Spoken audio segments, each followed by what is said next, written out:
Fala pessoal, tudo bem? Sejam muito bem-vindos aqui ao nosso canal e nesse vídeo de hoje a gente vai comentar sobre o jogo envolvendo Fluminense e Borussia Dortmund pelo Mundial de Clubes da FIFA. Mas antes disso, se você gosta desse tipo de conteúdo, se inscreva aqui no nosso canal, deixe o seu like, isso ajuda bastante aqui no nosso trabalho.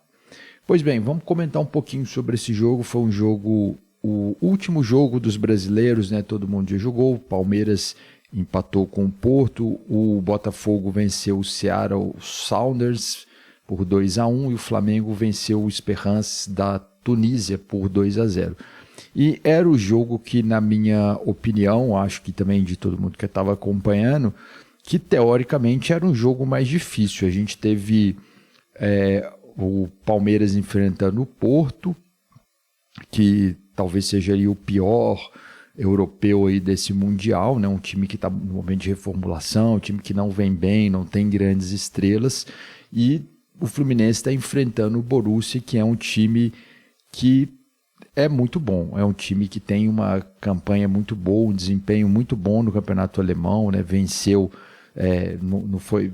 grandes jogos lá no campeonato alemão, não foi campeão, mas é um time que está na parte de cima, também na Champions foi muito bem, é um ótimo time, um excelente time, e para surpresa da maioria das pessoas, eu acredito, eu particularmente não esperava, pensava que o Borussia fosse ter facilidade para jogar contra o Fluminense fez uma grande partida, fez uma partida incrível e, na minha opinião, mereceu a vitória, né? E infelizmente a vitória não veio, acho que faltou ali um detalhe, faltou algo a mais ali no Fluminense para conseguir essa vitória, né? E aí, infelizmente, esse tabu permanece, né? Os brasileiros não conseguem vencer aí clubes europeus nessa competição de Copa do Mundo, né? De Mundial da FIFA, né? Acho que o último que venceu foi o Corinthians, né? Vencendo o Chelsea por 1-0, depois disso não tivemos mais. Então isso também acaba que pesa, né? A gente teve lá um Palmeiras e Porto, onde o Palmeiras jogou melhor, e você tinha ali um Palmeiras que tinha um elenco, o Palmeiras tem um time melhor do que o Porto, mais opções que o Porto, e não conseguiu vencer. E da mesma forma agora o Fluminense, que a história é diferente do Palmeiras, eu acho que o Borussia tem um elenco melhor, né? Tanto que no segundo tempo, quando o Fluminense cansou ali um pouco da sua maneira de jogar, né? E precisou recorrer ao banco de reservas, o Borussia deu uma melhorada no jogo, né? Entrou muita gente boa ali no banco no jogo, né? Que estava no banco do Borussia, e deu uma dinâmica diferente, né? O Fluminense sofreu um pouquinho. Eu queria comentar aqui, vou colocar aqui na tela antes da gente falar do jogo, a escalação aqui do Fluminense, que fez um grande jogo, uma atuação realmente incrível. O Fluminense jogou lá com o Fábio, o Samuel Xavier, Thiago Silva, Freitas, não sei como é que pronuncia o nome do zagueiro aqui, o René, no meio campo, Nonato, Hércules e o Martinelli, e no ataque ali, né, o John Arias, Everaldo e o Canóbio.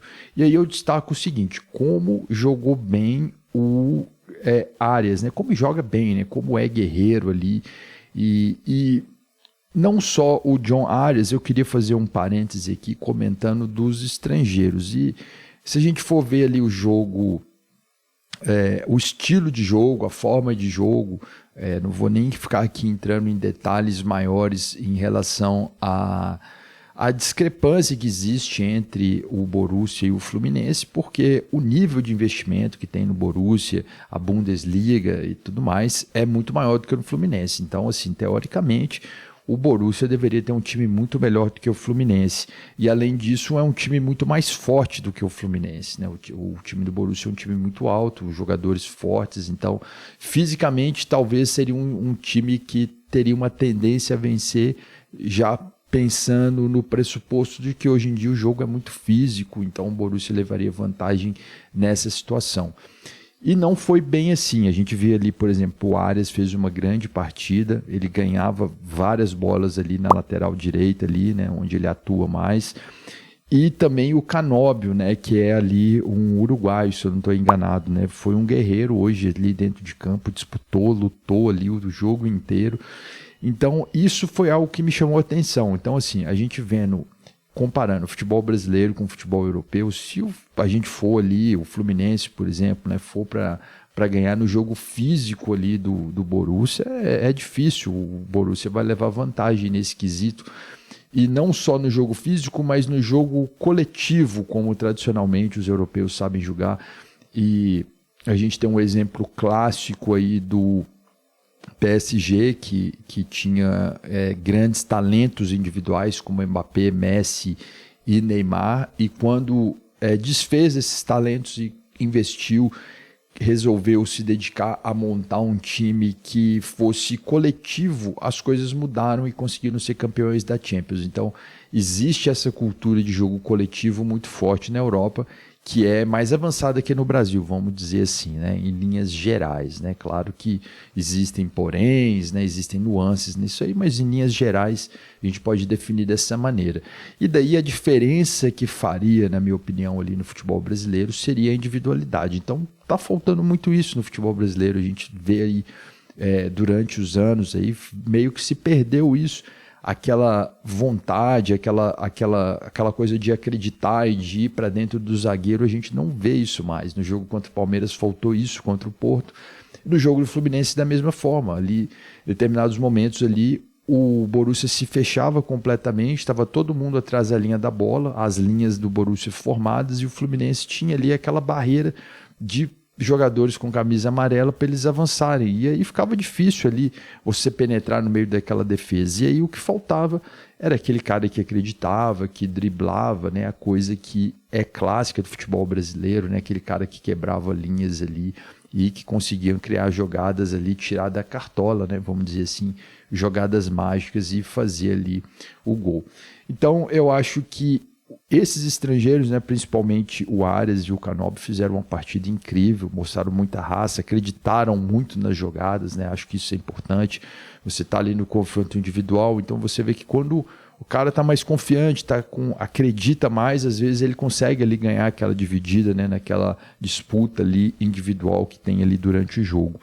Bom, outro jogador também que fez uma partidaça foi o Thiago Silva, né, mostrando que realmente é um cara que joga muita bola, foi gigante nesse jogo de hoje, um cara que foi impecável, né? Acho que o Thiago Silva fez um jogo ali muito bom. O único lance que eu vi, ele errou no final do jogo ali, teve uma bola que ele tocou errado, foi o único passe errado que eu vi dele durante o jogo.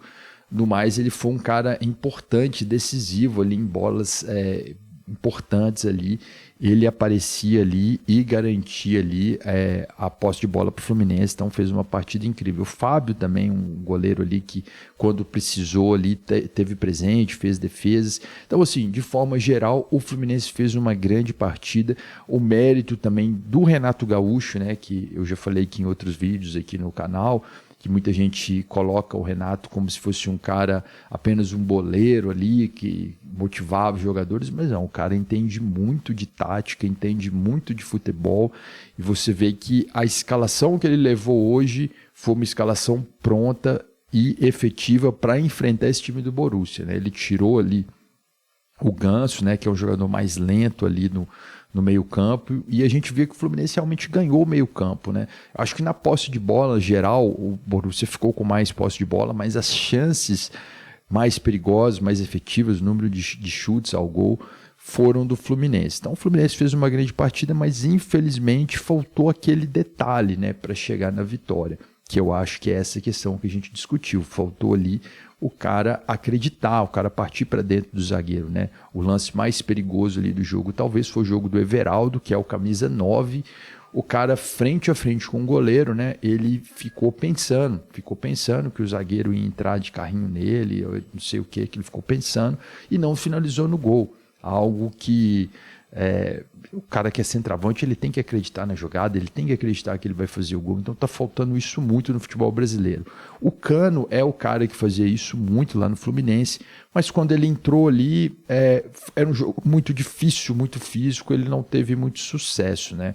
E eu vejo também, fazendo um paralelo com o jogo do Flamengo, né, contra o Esperance lá da Tunísia, o Pedro, na minha opinião, não fez uma grande partida. E aí a gente está vivendo esse dilema da gente ter esse centroavante lá jogando enfiado, como os europeus tradicionalmente jogam, e a gente não consegue efetivamente fazer com que esse cara faça gols. A gente vê o time lá do Palmeiras que não faz gol.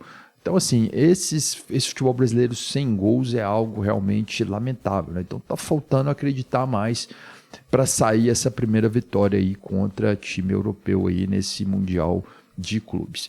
Bom, essas foram as minhas impressões aí sobre esse jogo do Fluminense. O Fluminense tem chances aí de se classificar em primeiro aí no grupo, né? Hoje perdeu uma grande oportunidade de vencer o Borussia, que é um grande time, mas segue aí vivo aí, acredito que vai conseguir se classificar nesse forte grupo aí, né? Pelo menos com um grande adversário que é o Borussia. Bom, deixa aqui nos comentários aí sua opinião. Eu fico por aqui, um abraço a todos e até a próxima.